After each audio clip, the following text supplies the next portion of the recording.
Si tienen su confesión de fe, vamos al párrafo 3 para leerlo juntos. Confesión, capítulo 14, párrafo 3. Esta fe, aunque sea de un nivel diferente y pueda ser débil o fuerte, es, sin embargo, aún en su nivel más bajo, diferente en su clase y naturaleza, como lo es toda otra gracia salvadora de la fe y la gracia común de aquellos creyentes que solo lo son por un tiempo y consecuentemente, aunque muchas veces sea atacada y debilitada, resulta, sin embargo, victoriosa, creciendo en muchos hasta obtener la completa seguridad a través de Cristo, quien es tanto el autor como el consumador de nuestra fe. Así entonces vamos a continuar con nuestro estudio de la confesión de fe. Estamos en el capítulo 14, párrafo 3 de la fe salvadora. Una de las cosas que no debemos olvidar con respecto a nuestra fe es que no fue escrita solamente por académicos que estaban encerrados en un pequeño cubículo en la universidad y que solamente se dedicaban a dar clases. Es cierto, eran hombres bien preparados y que estudiaban profundamente las Escrituras, pero también eran pastores que lidiaban con problemas reales dentro de sus congregaciones. Ellos conocían de primera mano las luchas que experimentaban sus diferentes miembros en sus iglesias, y una de esas luchas comunes era con respecto a la fe y la seguridad de la salvación. El tercer párrafo del capítulo 14 nos muestra esta preocupación pastoral que tuvieron los puritanos al tratar el tema de la fe a lo largo de la vida cristiana. El párrafo comienza diciendo: esa fe. ¿Cuál fe? La fe de la cual ha estado hablando en los dos párrafos anteriores, es decir, hablando acerca de la fe salvadora.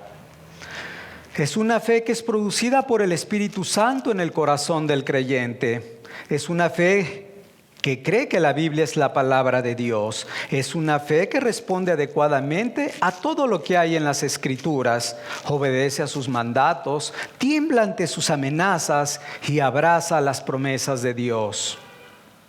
Y es una fe que confía solamente en Cristo para ser salvos.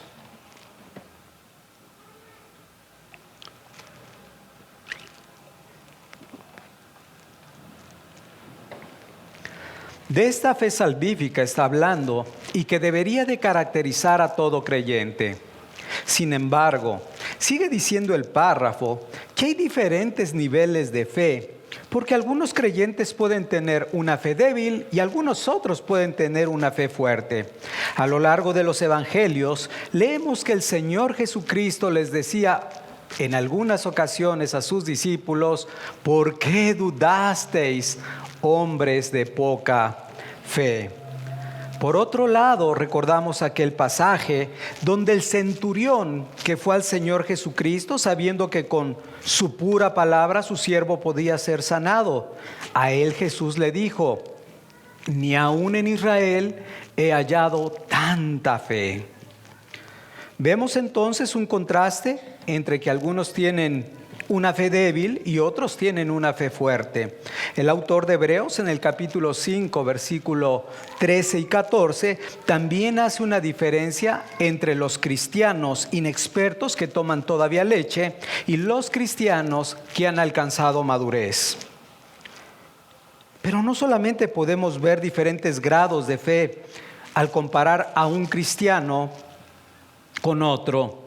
Inclusive, en nuestra propia vida podríamos identificar en ocasiones que nuestra fe es más fuerte y en otras ocasiones es debilitada. Sin embargo, debido a que esta fe es una obra del Espíritu Santo, es totalmente diferente a la falsa.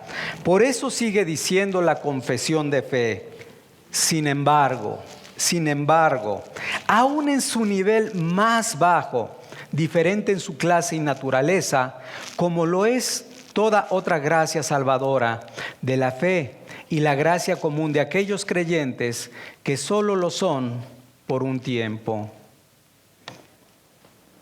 Fin de la cita de la confesión. La Biblia entonces nos habla de algunos que aparentemente confiaron en Cristo, pero realmente su fe era falsa. Por ejemplo, recordarás el Evangelio de Juan en el capítulo 2. Dice que muchos creyeron a las señales de Jesús, pero Jesús mismo conocía sus corazones y él sabía que su fe era falsa. Muchas veces estas personas son externamente muy fervorosas, son fervientes en la manera de ser. Parece que son cristianos verdaderos. Y tenemos un caso en el libro de los Hechos, capítulo 8. Simón el Mago. Simón el Mago que creyó en lo que predicaba Felipe el Evangelista. Por fuera lo recordarás. Simón parecía cristiano. Abandonó la magia negra e inclusive dice el texto que fue bautizado. Pero con el tiempo se demostró que su fe era falsa y que verdaderamente su Dios era el dinero. Recordamos cómo Pablo lo reprende duramente en Hechos 8, versículo 20, diciendo: tu dinero perezca contigo porque has pensado que el don de Dios se obtiene por dinero. Esto es porque una de las principales características de la fe falsa, es que es temporal. Una de las principales características de la fe falsa es que es temporal. Es como aquella semilla que fue plantada en los pedregales, que la persona la recibe con un gozo por un momento, pero dice el texto que después es de corta duración y finalmente se secan. Sin embargo, cuando decimos que la fe falsa es temporal, no estamos diciendo que esas personas tuvieron una fe verdadera que duró por un poco de tiempo, o que era una fe igual a la de los creyentes, pero que no alcanzó a madurar. No estamos diciendo eso. La raíz de esa fe era falsa. No era una obra del Espíritu Santo en su corazón. Nunca gozaron internamente de los beneficios de la salvación, aunque externamente hayan gustado de la palabra de Dios, tal como lo dice el autor de Hebreos en el capítulo 6. Por eso dice la confesión de fe que una fe verdadera, y este punto es interesante,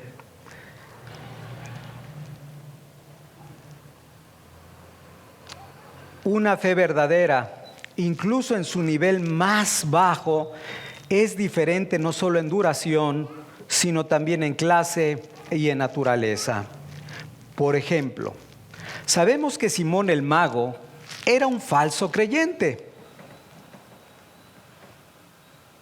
pero que el apóstol Pedro fue un verdadero creyente, a pesar de que él tuvo caídas.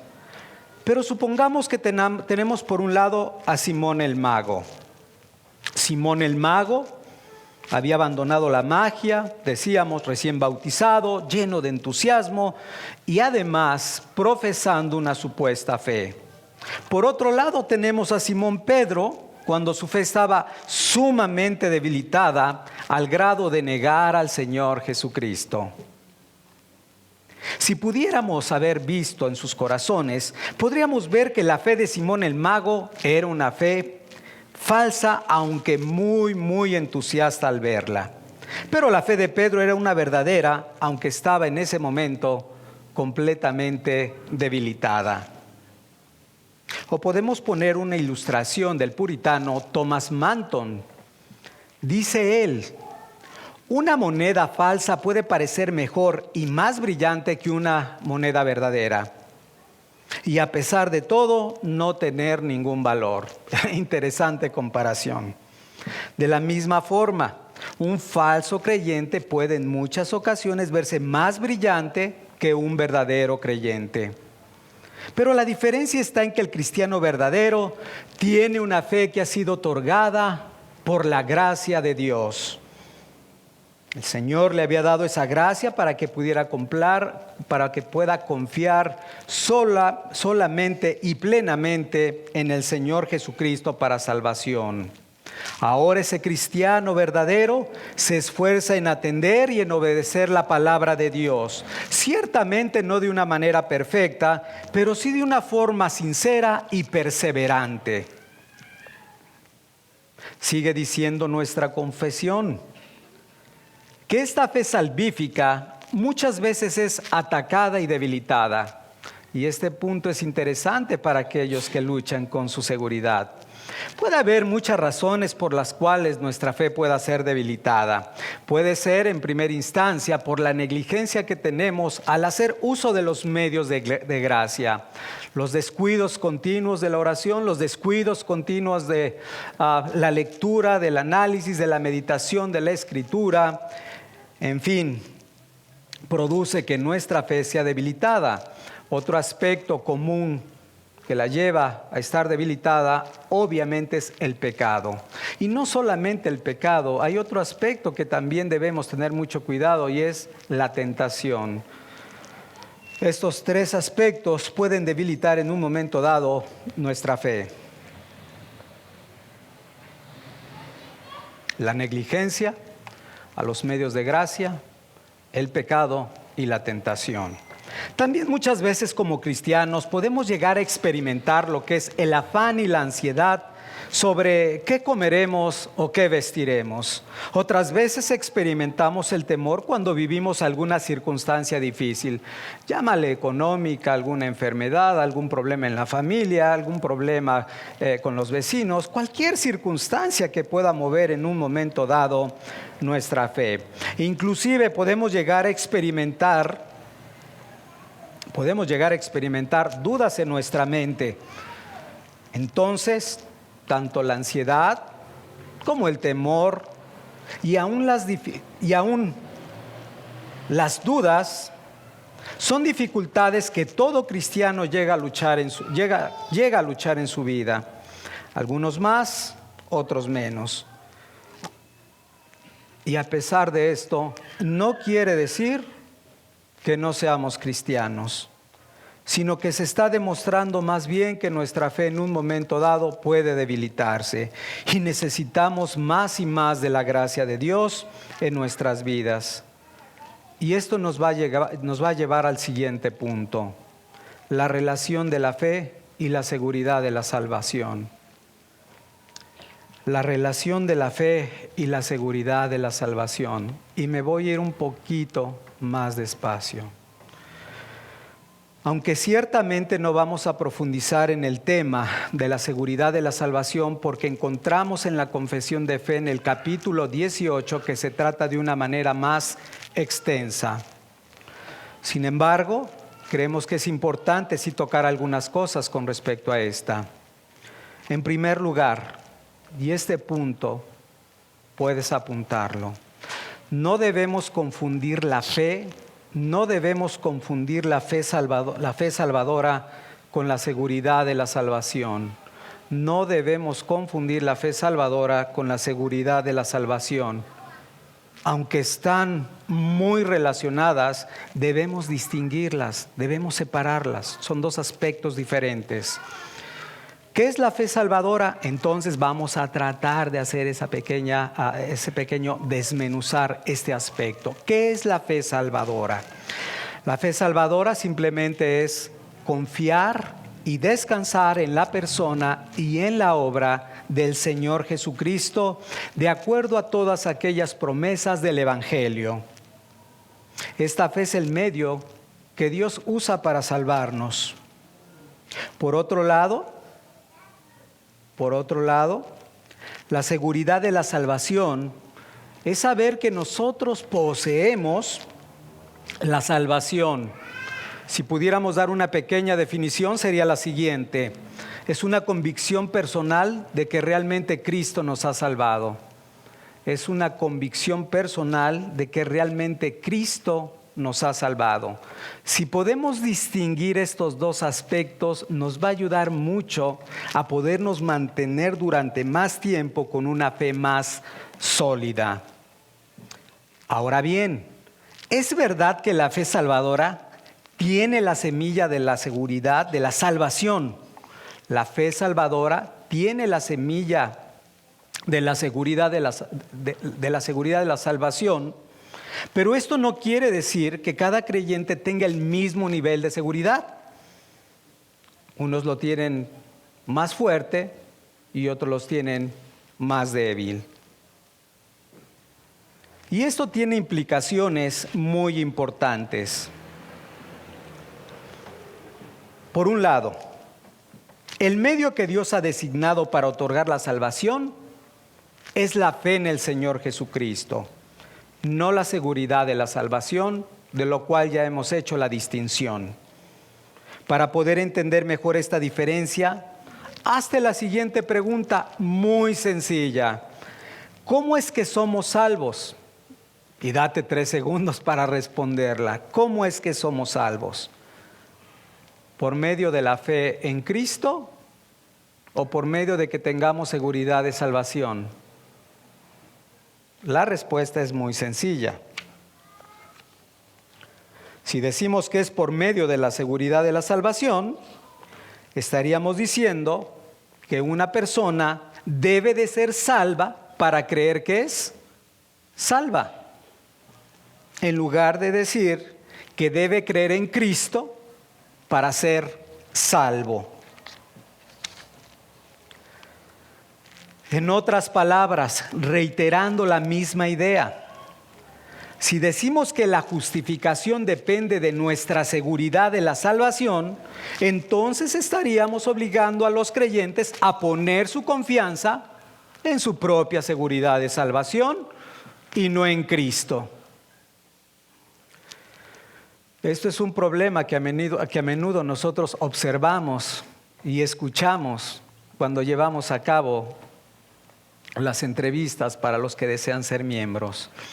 Personas que dicen: no sé si soy salvo porque no tengo la seguridad de mi salvación. Algo común en las iglesias. Ellos necesitan entonces dejar de mirarse a sí mismos, dejar de poner su confianza en la seguridad de su salvación y aferrarse solamente a Cristo, que ha prometido salvar a todo aquel que va a Él. Por otro lado, también vemos que hay verdaderos creyentes que han puesto su confianza solamente en Cristo para ser salvos y sin embargo pueden experimentar momentos o dudas o luchas con respecto a la seguridad de su salvación. Y en este punto debemos entender que todo cristiano tiene ya la semilla de la seguridad de la salvación sembrada en su corazón. Pero como lo hemos dicho, unos lo tienen más débil y otros los tienen más fuerte. Todo conforme al propósito y a la soberanía de Dios. Pero el hecho de que haya dudas y luchas con respecto a la seguridad de la salvación no implica que necesariamente una persona no tenga la fe verdadera y no sea salvo. De hecho, tenemos que aclarar también que nadie en esta vida puede tener una seguridad perfecta sobre su salvación. Una seguridad perfecta con respecto a su salvación. Solamente hasta que estemos glorificados, solamente cuando estemos viendo a Cristo cara a cara, tendremos seguridad perfecta. Mientras tanto, debemos de seguir viviendo por fe y no por vista. Como dice el libro de Hebreos capítulo 6 versículo 12, cuando dice: a fin de que no os hagáis perezosos, sino imitadores de aquellos que por la fe y la paciencia heredan las promesas. El párrafo termina diciendo: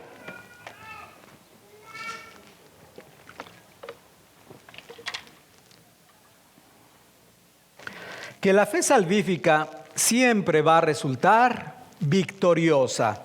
La fe salvífica siempre resulta victoriosa, creciendo en muchos hasta obtener la completa seguridad a través de Cristo, quien es tanto el autor como el consumador de nuestra fe.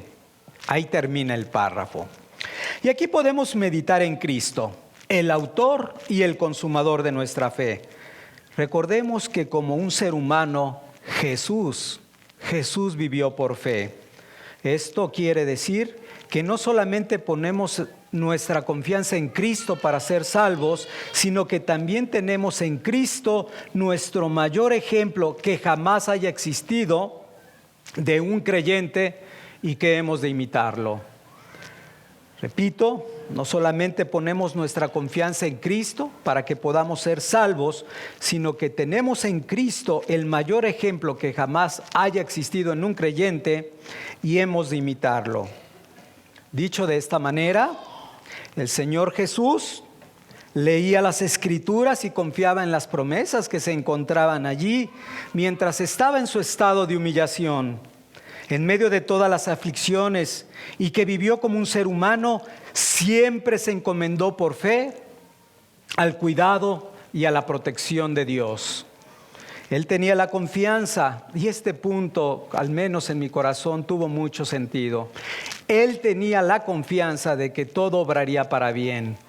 Todo lo que él estaba experimentando, todo aquello que Pablo luego replica en Romanos capítulo 8, 28, sabiendo que a los que aman a Dios todo obra para bien, era algo totalmente experiencial en nuestro Señor Jesucristo, aferrándose continuamente por la fe a las Escrituras, por la fe al Padre. Y esto mismo deberíamos hacer nosotros en toda y cada una de las circunstancias que nosotros experimentamos. Todo obra para bien. Estas promesas que encontramos a través de los Salmos y de todo el Antiguo Testamento los sostuvieron para poder perseverar en medio de sufrimientos, sabiendo él que después sería exaltado en gloria. Así que, como dice John Owen, Jesús es nuestro ejemplo de confianza, sí, y también es nuestro ejemplo en el sufrimiento. Pero además podemos estar seguros de que nuestra fe va a resultar victoriosa. ¿Por qué? ¿Porque nosotros tenemos la fe más fuerte que pueda existir? No, por supuesto que no, porque estamos en unión con Cristo. Y Él nos suple entonces la fe necesaria para poder permanecer hasta el final. Él nos ha provisto ya el escudo de la fe para que nosotros podamos resistir los dardos de fuego del enemigo, con ese mismo escudo con que Él venció en esta tierra. Pero no solo eso. Cristo intercede continuamente por nosotros a la diestra del Padre. Cristo intercede también como lo hizo con Pedro. A Pedro le dijo: Pedro, he rogado por ti para que tu fe no falte.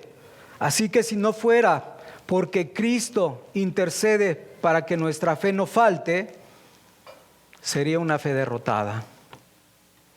Es por ello que Cristo es el autor y el consumador de nuestra fe. Fin del estudio.